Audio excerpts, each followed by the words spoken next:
आप सभी को राधे राधे, जय श्री कृष्णा। दोस्तों, अजा एकादशी जन्माष्टमी के बाद आने वाली एकादशी को अजा एकादशी कहते हैं और कहते हैं इस एकादशी पर जो भी व्रत करता है उस भक्त की सारी मनोकामनाएं पूरी होती है, उसे सारे पापों से मुक्ति मिलती है। वैसे तो जो अजा एकादशी है उसकी तिथि आज से ही शुरू हो रही है, लेकिन उद्या तिथि में 19 अगस्त को अजा एकादशी मनाई जाएगी और जिस किसी के घर में लड्डू गोपाल की सेवा होती है, यानी ठाकुर जी ने स्वयं अपनी सेवा का सौभाग्य जिन भक्तों को प्रदान किया है, उनके लिए यह एकादशी बहुत ही महत्वपूर्ण है, क्योंकि हमारे ठाकुर जी के जन्म दिवस के बाद, जन्माष्टमी के बाद यह एकादशी आती है। इस महीने में कृष्ण भक्तों पर हमारे ठाकुर जी अपने भक्तों पर अपनी भरपूर कृपा बरसाते हैं। तो इस वीडियो में मैं आपको संपूर्ण विधि बताऊंगी और आपको वीडियो में दिखाऊंगी भी, जैसा कि आप सभी हमेशा बोलते हो कि दीदी आप पूरी विधि दिखाकर बताइए जिससे अच्छे से समझ आ जाता है। तो मैं आज आपको वीडियो में पूरी सामग्री दिखाऊंगी, साथ ही साथ आपको बताऊंगी कि आपको अजा एकादशी की व्रत विधि किस प्रकार से, यानी पूरी विधि को करना है। साथ ही साथ मैं एक भक्त का अनुभव भी शेयर करूंगी कि अजा एकादशी पर इस विधि से पूजा पाठ करने से उन्हें बहुत ज्यादा फल प्राप्त हुआ। दोस्तों, इस एकादशी पर सिद्धि योग और वर्ज योग लग रहा है। आज 10वीं तिथि से ही व्रत के नियम शुरू हो जाएंगे। व्रत के पारण द्वादशी तक आपको सभी नियमों का पालन करना है। ऐसा कहा जाता है कि जो इस एकादशी का व्रत करता है उसे भगवान की कृपा के साथ साथ सभी बड़े से बड़े पापों से मुक्ति मिलती है। कई बार जाने अनजाने में हमसे पाप हो जाते हैं, जैसे कि कोई जीव हत्या हो जाती है, चींटी मर जाती है, छिपकली मर जाती है। बहुत छोटे छोटे जीव होते हैं पृथ्वी पर और जाने अनजाने में हमारा पैर उनके ऊपर पड़ जाता है या किसी कारणवश से उनकी हत्या हो जाती है, तो वो जीव हत्या का दोष जो होता है उस दोष से मुक्ति मिलती है अजा एकादशी का व्रत करने से। यानी जाने अनजाने में किए गए अपराधों से मुक्ति पाने के लिए अजा एकादशी का व्रत किया जाता है। एकादशी को शास्त्रों में पाप नाशनी तिथि के नाम से भी जाना जाता है, यानी जो अजा एकादशी है उसे पाप नाशनी एकादशी के नाम से भी शास्त्रों में जाना जाता है। आज 10वीं में ही आपको जो है सात्विक भोजन करना है। कांसे के पात्र में आपको भोजन नहीं करना है। इसके अलावा तामसिक वस्तुओं का सेवन नहीं करना है।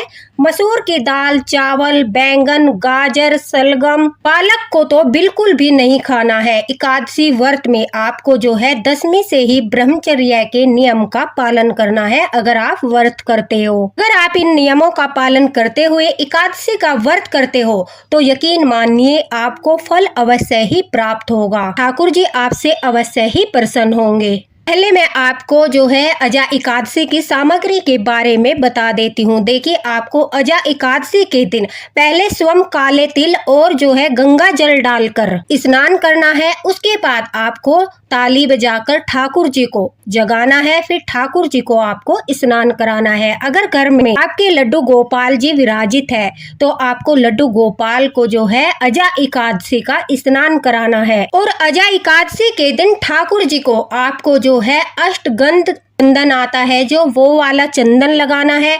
अगर आपके पास अष्टगंध वाला चंदन नहीं है तो आपको लाल चंदन लगाना है। लाल चंदन नहीं है तो आप गोपी चंदन भी लगा सकते हो। चंदन लगाकर आपको ठाकुर जी को दूध से स्नान कराना है। दोस्तों, ठाकुर जी को स्नान कराने के लिए अजा एकादशी के दिन अष्टगंध वाला चंदन आता है। सबसे पहले ठाकुर जी को या तो आप उस चंदन से लेप करिए या गोपी चंदन से लेप करिए या फिर लाल चंदन भी आप ठाकुर जी के चरणों में लगा सकते हो। तीनों चंदन में से जो भी चंदन आपके पास उपलब्ध है आपको ठाकुर जी को लगाना है। उनकी छठी तक हमें ठाकुर जी को जो है चंदन लगाकर ही स्नान कराना है। चंदन लगाने से ठाकुर जी को बहुत ज्यादा सुख की अनुभूति होती है। दोस्तों, चंदन लगाने के पश्चात आपको तुलसी दल डालकर जो है ठाकुर जी को साफ पानी से स्नान कराना है। फिर आपको जो जल है चंदन का जल हो जाएगा, इस वजह से आप उसे पी नहीं सकते, पूरे घर में छिड़क कर, जिससे कि सारी नेगेटिविटी, जो घर में नेगेटिव ऊर्जा है वो बाहर हो जाए। आपको गंगा जल छिड़कने की भी आवश्यकता नहीं है, वही चंदन वाला वाला जल ठाकुर जी का पूरे घर में छिड़क दीजिए। उसके पश्चात ठाकुर जी को आपको कच्चे दूध से स्नान कराना है। तुलसी दल डालकर ठाकुर जी को कच्चे दूध से स्नान कराना है। कहते हैं जन्माष्टमी से लेकर उनकी छठी तक ठाकुर जी को रोजाना कच्चे दूध से ही स्नान कराना चाहिए। इससे हमारे लड्डू गोपाल बहुत अधिक प्रसन्न होते हैं और घर में कभी भी धन धान्य की कमी नहीं होती, क्योंकि छठी के दिन भी ठाकुर जी को दूध से ही स्नान कराया जाता है। ठाकुर जी को हमने चंदन लगाने के बाद साफ जल से स्नान कराकर वह जल विसर्जित कर दिया था, घर में छिड़क दिया था। इसलिए जब दूध से स्नान कराते हैं तो वो दूध बिल्कुल साफ सुथरा होता है, उसमें चंदन वगैरह मिक्स नहीं होता। तो उस दूध को आप जो है प्रसाद के रूप में एक पात्र में रख लीजिए। उसे आप खीर बनाकर खा सकते हो, उसे आप चाय दूध बनाकर पी सकते हो, यानी आप उसे घर में इस्तेमाल कर सकते हो। उसे आपको विसर्जित नहीं करना है। दोस्तों एक बात आप जरूर याद रखना, जो ठाकुर जी के स्नान का दूध है, भूलकर भी उससे अगर आप खीर बनाते हो, दूध गर्म करके पीते हो, वो ठाकुर जी को आपको भोग नहीं लगाना है, क्योंकि वो हमारे ठाकुर जी के स्नान का चरणामृत है और उनके स्नान का चरणामृत का भोग उन्हें नहीं लगाया जाता। देखिए वीडियो में मैंने अपने ठाकुर जी को स्नान कराकर उसके पश्चात उनका श्रृंगार किया है। अजय एकादशी के दिन ठाकुर जी को पीली पोशाक धारण कराइए, एक चौकी लगाइए। चौकी लगाकर आप जो है उस पे पीला आसन बिछाकर ठाकुर जी की अजय एकादशी की पूजा कीजिए। आप लाल रंग का आसन भी लगा सकते हो, लेकिन पीले रंग का आसन बहुत ही ज्यादा फलदायी होता है। इसलिए अजय एकादशी के दिन आप ठाकुर जी को पीली पोशाक, पीला आसन लगाकर ही अजय एकादशी की पूजा करें। अगर आपके पास लड्डू गोपाल है तो आप लड्डू गोपाल को बैठाकर उनके पास में गणेश जी भगवान की छोटी सी जो तस्वीर होती है, अगर आपके पास वो है तो आपको वो विराजित करनी है। अगर तस्वीर नहीं है तो आप पीली मिट्टी पर कलावा बांधकर उन्हें गणेश जी का रूप देकर उन्हें ठाकुर जी के पास बैठाइए, क्योंकि कोई भी पूजा गणेश जी के बगैर अधूरी होती है। और अगर आप अजय एकादशी की चौकी लगाते हो या मंदिर में भी आप अजय एकादशी की पूजा करते हो तो गणेश जी का होना अत्यंत अनिवार्य है। उसके पश्चात आप सारी सामग्री देख लीजिए। अजय एकादशी के दिन ठाकुर जी को जो है फलों का भोग लगाया जाता है, कलश स्थापना की जाती है। ठाकुर जी के लिए हम एकादशी के दिन तुलसी दल नहीं तोड़ सकते, इसलिए आप एक दिन पहले ही तुलसी दल तोड़कर रख लीजिए। पीले रंग के फूल अजय एकादशी के दिन चढ़ाने से बहुत फल प्राप्त होता है। ठाकुर जी को दूध का भोग, मीठी दही का भोग, एक तुलसी दल पर जो है एक लौंग का जोड़ा, एक इलायची रखकर ठाकुर जी को समर्पित करने से ठाकुर जी बहुत अधिक प्रसन्न होते हैं। कोई भी मावे से बनी हुई मिठाई जिसमें अन्न नहीं होता, ठाकुर जी के भोग के लिए आपको अवश्य रखनी है। एक जल का लोटा ठाकुर जी के लिए अवश्य रखना है। काले तिल लेने हैं, साथ ही साथ आप घी का दीपक जला सकते हो, तिल के तेल का दीपक जला सकते हो। अगर आपको अखंड दिया जलाना है तो थोड़ा बड़ा दिया लेकर उसमें बातें डालकर आप अखंड दिया तैयार कीजिए। अगर आपको अखंड दिया नहीं जलाना है, सिर्फ और सिर्फ पूजा के समय दिया जलाना है, तो आप छोटा दिया भी इस्तेमाल कर सकते हो। दोस्तों गणेश जी भगवान को स्नान के लिए थोड़ा सा जल छिड़क दीजिए, इससे गणेश जी भगवान का जो है स्नान हो जाएगा। उसके पश्चात आप लड्डू गोपाल और गणेश जी भगवान की अजय एकादशी की पूजा प्रारंभ कीजिए। अपना दिया जलाकर आप जो है ठाकुर जी के सामने उन्हें पुष्प समर्पित कीजिए। गणेश जी भगवान को और ठाकुर जी को वस्त्र रूप में आप कलावे का एक टुकड़ा लेकर उन्हें वस्त्र रूपी जो है समर्पित कीजिए, वस्त्र के रूप में समर्पित कर दीजिए। फिर ठाकुर जी के पास में आपको कलश स्थापना करनी है। उसके लिए आपको कलश सीधे से आपको जो है चौकी पर नहीं रखना है, उसके नीचे हम चावल नहीं रख सकते क्योंकि एकादशी है। इसलिए एक पात्र में थोड़ी सी चीनी लेकर आपको कलश के नीचे रखनी है। कलश में आपको लौंग का जोड़ा, इलायची, तुलसी दल और थोड़ी सी मिश्री डालनी है। हमें कलश को बिल्कुल खाली जल से भरकर नहीं रखना है, उसमें ये सब चीजें अवश्य डालनी है। थोड़े से काले तिल भी आपको कलश में डालने हैं। उसके बाद आपको कलश के ऊपर अगर आप नारियल लेके आए हो तो आपको नारियल की स्थापना करनी है। अगर नारियल नहीं लेके आए हो तो आप कोई फ्रूट जैसे कि सेब हो गया, केले हो गए, अमरूद हो गया, अनार हो गया, कोई भी फल जो है आप कलश के ऊपर रख सकते हो। उसमें कलावा बांधकर ठाकुर जी के पास आप अजय एकादशी के कलश की स्थापना कीजिए। दोस्तों उसके बाद आपको ठाकुर जी को एक एक करके सभी चीजों को समर्पित कराना है। जैसे कि आपको ठाकुर जी को तुलसी दल पर रखकर लौंग का जोड़ा और इलायची समर्पित करनी है। ठाकुर जी को दही का भोग, दूध का भोग लगाना है, चंदन का तिलक लगाना है, लाल चंदन का तिलक लगाना है। ठाकुर जी को और गणेश जी भगवान को पीले चंदन का तिलक लगाना है। ठाकुर जी को उनके सभी प्रिय भोग लगाने हैं, जैसे कि मावे की मिठाई, फ्रूट का भोग, जितने भी भोग हमने अजा एकादशी के लिए ठाकुर जी के सामने रखे हैं, जितने भी हमारी सामर्थ्य है उसके अनुसार आप ठाकुर जी को भोग लगाइए। मीठी दही का भोग लगाने से हमारे जीवन में शांति का वास होता है, हमारे जीवन से झगड़ों का अंत होता है, घर से कलह कलेश दूर होता है, साथ ही साथ हमारे जीवन में मिठास भरती है। इसलिए मीठी दही का भोग अजा एकादशी के दिन ठाकुर जी को अवश्य लगाए। साथ ही साथ दोस्तों, ये सभी भोग हमें गणेश जी भगवान को पहले समर्पित करने हैं, फिर ठाकुर जी को समर्पित करने हैं। उसके बाद आपको हाथ में काले तिल लेकर अजा एकादशी व्रत कथा पढ़नी है। आप गूगल से पढ़ सकते हो, आपके पास पुस्तक है तो आप उसमें से बोलकर ठाकुर जी के सामने जो है अजा एकादशी की कथा कीजिए। कथा करने के बाद ठाकुर जी के आप जो है माला से अगर नाम जाप करते हो तो ओम नमो भगवते वासुदेवाय नमः की एक माला जाप अवश्य कीजिए, या फिर ओम कृष्णाय वासुदेवाय हरिये परमात्मने प्रणतत क्लेश नाशाय गोविंदाय नमो नमः। इस मंत्र का जाप अजा एकादशी के दिन करने से बहुत ज्यादा पुण्य फल प्राप्त होता है। अगर आपसे यह मंत्र आता है तो 108 बार इस मंत्र का जाप अवश्य करें। जाप करने के बाद, कथा करने के बाद, ठाकुर जी को भोग लगाने के बाद, अपनी पूजा संपूर्ण करने के पश्चात अगर आपके पास शंख है तो आप 3 बार शंखनाद कीजिए। अगर आपके पास घंटी है तो आप 3 बार ठाकुर जी के सामने घंटी बजाइए। ऐसा करने से हमारे ठाकुर जी हमारी पूजा को स्वीकार करते हैं। दोस्तों, उसके पश्चात आपको ठाकुर जी की गिरधर गोपाल की जो भी आरती आती है, रोज की पूजा में जो भी आप लड्डू गोपाल की आरती करते हो, उस आरती को करना है। पूरा दिन आपको जो है फलार करते हुए ठाकुर जी को भी फलार कराना है और अच्छे से व्रत के नियमों का पालन करते हुए आपको अजा एकादशी का व्रत करना है। इस प्रकार से अगर आप पूजा करोगे तो आपको अजा एकादशी की पूजा का पूरा फल प्राप्त होगा। अगर आप व्रत नहीं करना चाहते तो आप सिर्फ सेवा भी कर सकते हो ठाकुर जी की।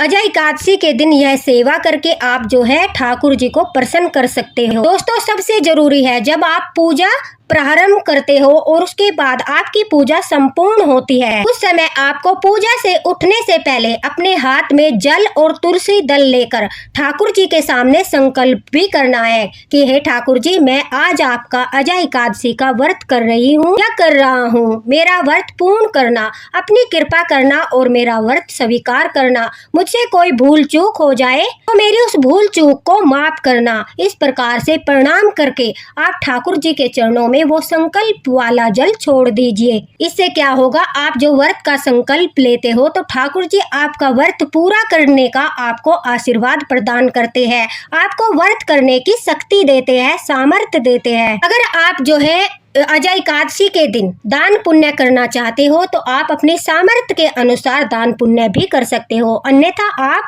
सिर्फ और सिर्फ पारण के समय यानी 20 अगस्त को, क्योंकि देखिए एकादशी जो है वो कल 4 बजे तक ही है, यानी 19 अगस्त को 4 बजे तक है, उसके बाद द्वादशी लग जाएगी।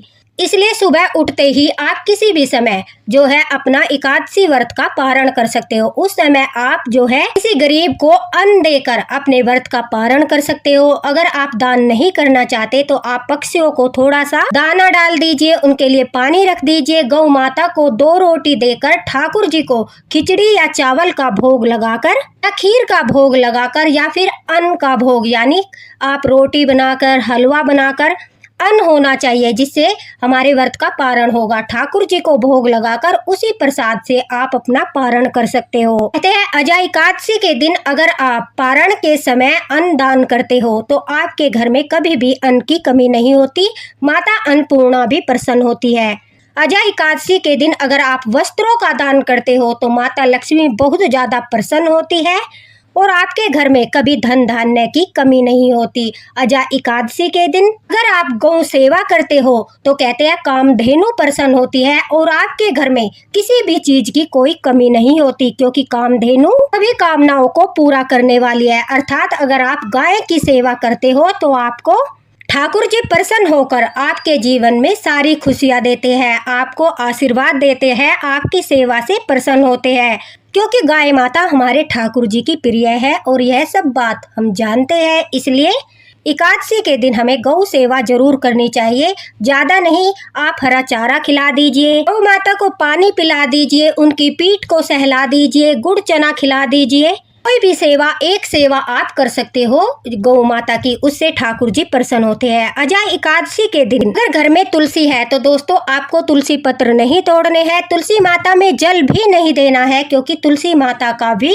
निर्जला व्रत होता है। लेकिन आपको तुलसी माता के पास में घी का या तिल के तेल का दिया अवश्य लगाना है। तुलसी माता की 7 परिक्रमा करनी है और तुलसी माता को प्रणाम करते हुए हम भोग इत्यादि नहीं लगा सकते, क्योंकि तुलसी माता का भी व्रत होता है। इसलिए हम उनके पास दीपक जलाकर उनकी परिक्रमा करके उन्हें दंडवत प्रणाम करके तुलसी माता की सेवा कर सकते हैं। इससे माता लक्ष्मी प्रसन्न होती है और हमारे घर में हमेशा तुलसी माता हरी भरी रहती है। एकादशी के दिन तुलसी माता की भी पूजा अवश्य करनी चाहिए, इससे हमें जीवन में धन की कभी कमी नहीं होगी। तो इस प्रकार से दोस्तों, अगर आप अजय एकादशी का संपूर्ण विधि के अनुसार व्रत करते हो, पारण करते हो, तो आपको एकादशी के व्रत का पूरा फल प्राप्त होता है। ठाकुर जी प्रसन्न होकर आपके जीवन में खुशियां ही खुशियां भर देते हैं और आपके घर में किसी भी चीज की कोई कमी नहीं होती। अन्नू जी ने भी अपना अनुभव शेयर किया है और वह कहती है कि जब जन्माष्टमी के दिन उन्होंने ठाकुर जी को खीरे से जन्म कराया,